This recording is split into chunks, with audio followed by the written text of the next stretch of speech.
Hello दोस्तों, स्वागत है आपका आपके अपने यूट्यूब चैनल दिसार जीकेजीएस क्लासेस में। दोस्तों आप सब लोग कैसे हैं? उम्मीद करते हैं आप सब लोग अच्छे होंगे, स्वस्थ होंगे, मस्त होंगे और अपनी तैयारी बेहतरीन तरीके से आप सभी कर रहे होंगे। दोस्तों आपको जैसे कि पता है, हम आपको करवा रहे हैं यूथ बुक की practice set basic science and engineering drawing का, जिसमें हमारा दोस्तों आज जो प्रैक्टिस सेट होने वाला है वो होने वाला है प्रैक्टिस सेट नंबर 10।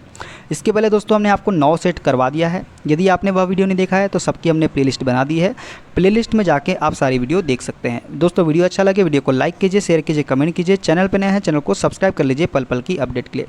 दोस्तों हमसे जुड़ने के लिए आप हमारा टेलीग्राम चैनल ज्वाइन कर सकते हैं। टेलीग्राम चैनल का लिंक मैंने डिस्क्रिप्शन बॉक्स में आपको दे दिया है। चलिए दोस्तों देर ना करते हुए स्टार्ट करते हैं आज का अपना सेशन और देखते हैं प्रैक्टिस सेट नंबर 10 का पहला क्वेश्चन।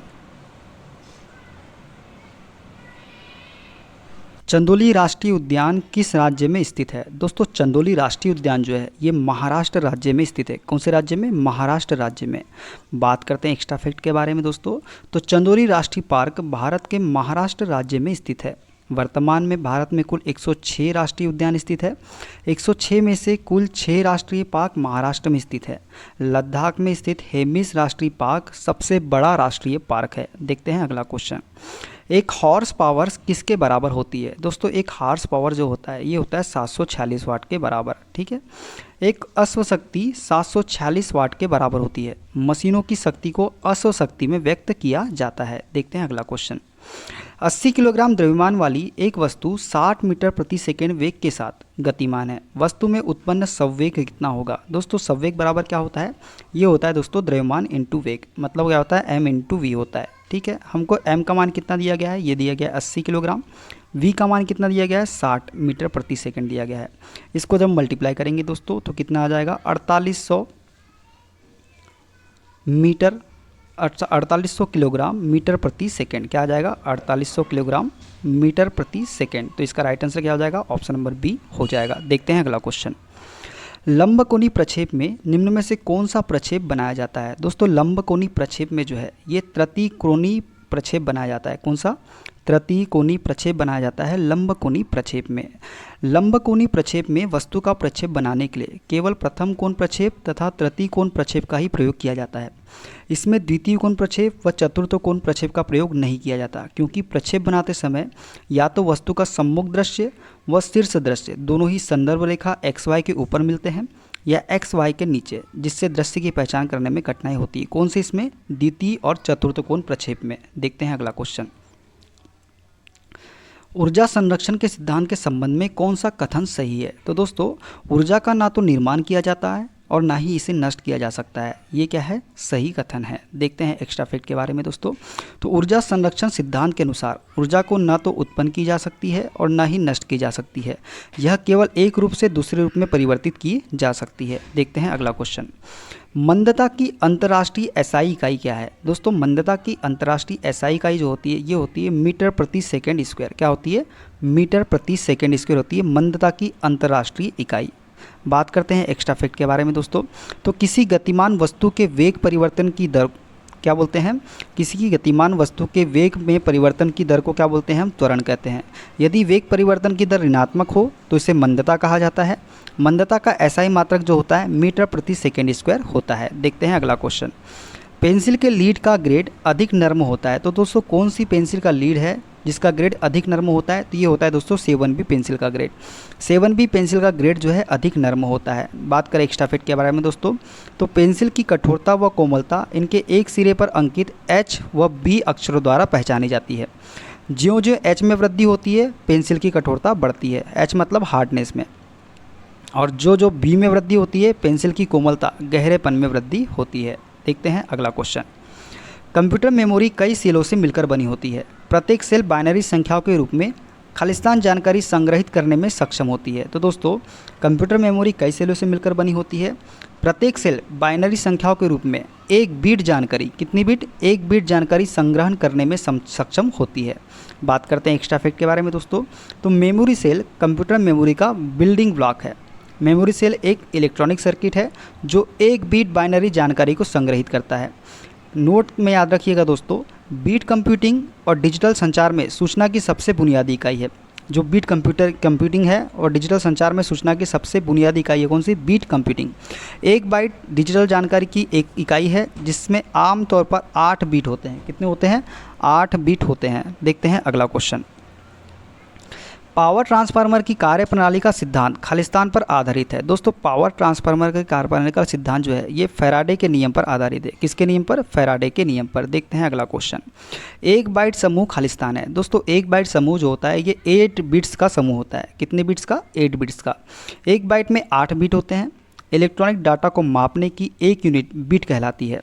बिट बाइनरी डिजिट का संक्षिप्त रूप है। एक बिट 0 या 1 कोई संख्या होती है। यह बीट की संख्या पर निर्भर करता है कि वह कितना डाटा अपने में स्टोर करने में सक्षम है। उदाहरण के लिए 8 बिट में 16 बिट की तुलना में कम डाटा आएगा। 4 बिट मिलकर एक निब्बल का निर्माण करते हैं। 8 बिट मिलकर एक बाइट का निर्माण करते हैं। देखते हैं अगला क्वेश्चन। एक अपवर्जी नॉर द्वार का निर्गम 1 है। कौन सा निवेशी संयोजन सही है? दोस्तों एक अपवर्जी नॉर द्वार का निर्गम 1 है तो इसमें जो सही संयोजन होगा ये होगा option number C, A = 0 B = 0। अपवर्जी नॉर द्वार का चित्र जो होता है दोस्तों ये आपको याद रखना है। ये किसका है चित्र है? अपवर्जी नॉर द्वार का चित्र है। ठीक है। नॉर द्वार एक नोड द्वारा द्वार को और द्वार के साथ कास्केड करने पर प्राप्त होता है। यदि A B के इनपुट लॉजिक 0 स्टेट में है तब आउटपुट Y लॉजिक 1 होता है। नॉर द्वार इनपुट को इन्वर्ट करता है। क्या करता है? इन्वर्ट करता है नॉर द्वार इनपुट को। देखते हैं अगला क्वेश्चन। GPRS का पूर्ण रूप क्या है? दोस्तों GPRS का पूर्ण रूप होता है जनरल पैकेट रेडियो सर्विसेज। क्या होता है? जनरल पैकेट रेडियो सर्विसेज जो है GPRS का पूर्ण रूप है। GPRS का पूर्ण रूप जनरल पैकेट रेडियो सर्विस है। यह एक वायरलेस कम्युनिकेशन नेटवर्क है।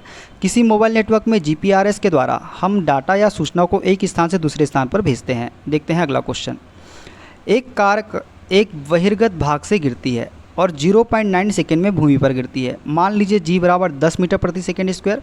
भूमि पर टकराने के दौरान इसकी चाल क्या होगी? दोस्तों हमको यहाँ पे चाल निकालना है जिसमें हमको जिसका प्रारंभिक वेग u है वो कितना दिया गया है? 0 दिया गया है। समय कितना दिया गया है? 0.9 सेकेंड दिया गया है।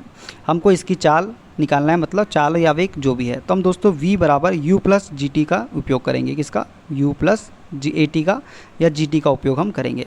दोस्तों यहाँ पे u हमारे पास कितना दिया गया है? 0 दिया गया है। g का मान कितना दिया गया? 10 और समय कितना है? 0.9 सेकेंड। तो v कितना निकल जाएगा दोस्तों? 9 मीटर प्रति सेकेंड निकल के आ जाएगा। देखते हैं अगला क्वेश्चन।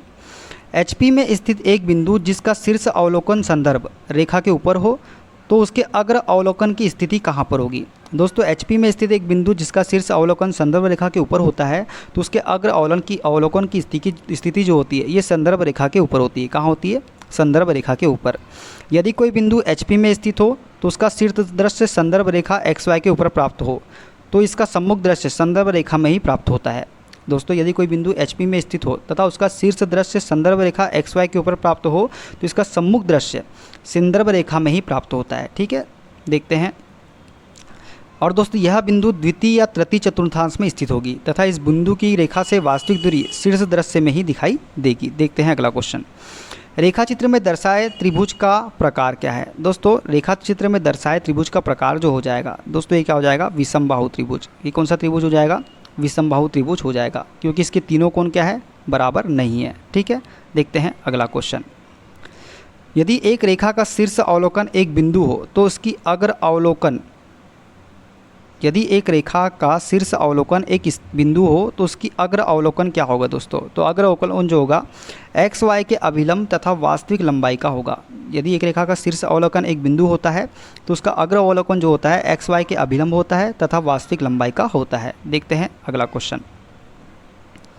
निम्नलिखित चित्र में दिखाया गया वस्तु क्या है? दोस्तों जो ये चित्र है ये किसका है? ये है दोस्तों किसका? स्टड का। स्टड का ये सिंबल हमको दिखाया गया है। बात करते हैं एक्स्ट्रा फिट के बारे में दोस्तों। तो स्टड या स्टड बोल्ट जो होता है ये दोनों सिरों पर चूड़ीदार होते हैं। स्टड में बोल्ट की तरह हेड नहीं होता। इंजनों तथा पंपों में इसका अधिकतर उपयोग सिलेंडर तथा उसके हेड को जोड़ने में किया जाता है। ठीक है, ये सामान्यतः इस्पात या ढलवा लोहे के बनाए जाते हैं। स्टड कसने के लिए 2 ढिबरियों की सहायता ली जाती है। किसकी? ढिबरियों की सहायता ली जाती है स्टड को कसने के लिए। देखते हैं अगला क्वेश्चन। पर्यावरण की रक्षा के लिए पहला आधिकारिक अंतर्राष्ट्रीय कदम निम्नलिखित में से कौन सा था? दोस्तों, पर्यावरण की रक्षा के लिए पहला आधिकारिक अंतर्राष्ट्रीय कदम जो था ये था स्टॉकहोम सम्मेलन। कौन सा था? स्टॉकहोम सम्मेलन। अंतर्राष्ट्रीय पर्यावरण चेतना एवं पर्यावरण आंदोलन के प्रारंभिक सम्मेलन के तहत पर्यावरण की रक्षा के लिए पहले आधिकारिक अंतर्राष्ट्रीय कदम के रूप में 5 जून 1972 में संयुक्त राष्ट्र संघ द्वारा स्टॉकहोम जो स्वीडन में दुनिया के सभी देशों का पहला पर्यावरण सम्मेलन आयोजित किया गया था। इसमें 119 देशों ने भाग लिया था और एक ही धरती के सिद्धांत को सर्वमान्य तरीके से मान्यता प्रदान की गई थी तथा इसी सम्मेलन में प्रतिवर्ष 5 जून को विश्व पर्यावरण दिवस मनाने की घोषणा भी की गई थी। इस सम्मेलन के दौरान संयुक्त राष्ट्र पर्यावरण कार्यक्रम का शुभारंभ हुआ था। UNEP का शुभारंभ भी इसी सम्मेलन के दौरान हुआ था। देखते हैं अगला क्वेश्चन। 2H पेंसिल किस काम आती है? दोस्तों, 2H पेंसिल जो है ये कम दिखने वाली लाइन खींचने के लिए हम किसका उपयोग करते हैं? 2H पेंसिल का उपयोग करते हैं। ठीक है। इलेक्ट्रॉन की खोज किसने की थी? दोस्तों, इलेक्ट्रॉन की खोज जो की थी ये J.J. थॉमसन ने की थी। किसने की थी? J.J. थॉमसन ने। इलेक्ट्रॉन की खोज का श्रेय J.J. थॉमसन को जाता है। इलेक्ट्रॉन एक ऐसा कण है जिसका द्रव्यमान 9.1 × 10⁻³ किलोग्राम तथा जिस पर इकाई ऋणावेश 1.6 × 10⁻19 कूलाम होता है। देखते हैं अगला क्वेश्चन। प्रायः वाशर नट को ढीला होने से बचाती है। दोस्तों, वाशर नट को ढीला होने से जो बचाती है ये बचाती है स्प्रिंग वाशर। क्या बचाती है? स्प्रिंग वाशर जो है वाशर नट को ढीला होने से बचाती है। देखते हैं एक्स्ट्रा फैक्ट के बारे में। तो स्प्रिंग वाशर द्वारा नट पर दबाव बने रखने के लिए यह वाशर नट को ढीला होने से बचाती है। वाशर का प्रयोग बोल्ट सिर या नट के नीचे सामान्यतः अंग पर भार को समान रूप से बांटने तथा पारिशित करने या अंगों को ढीला होने से रोकने के लिए किया जाता है। किसका उपयोग? वाशर का प्रयोग। देखते हैं अगला क्वेश्चन। आयरन का हीटिंग एलिमेंट बनाने के लिए निम्नलिखित में से किस पदार्थ का उपयोग किया जाता है? दोस्तों, आयरन का हीटिंग एलिमेंट बनाने के लिए हम लोग उपयोग करते हैं नाइक्रोम का। किसका उपयोग करते हैं? नाइक्रोम का। आयरन का हीटिंग एलिमेंट बनाने के लिए नाइक्रोम मिश्र धातु का प्रयोग किया जाता है। यह निकिल और क्रोमियम तथा लोहे के मिश्रण से बनती है। दोस्तों, ये थे सारे क्वेश्चन। वीडियो कैसा लगा कमेंट बॉक्स में जरूर बताइएगा। वीडियो अच्छा लगे वीडियो को लाइक कीजिए, शेयर कीजिए, कमेंट कीजिए। चैनल पे नए हैं चैनल को सब्सक्राइब कर लीजिए पल पल की अपडेट के लिए। मिलते हैं अगले वीडियो में। अपना ख्याल रखिए। Okay, bye, take care.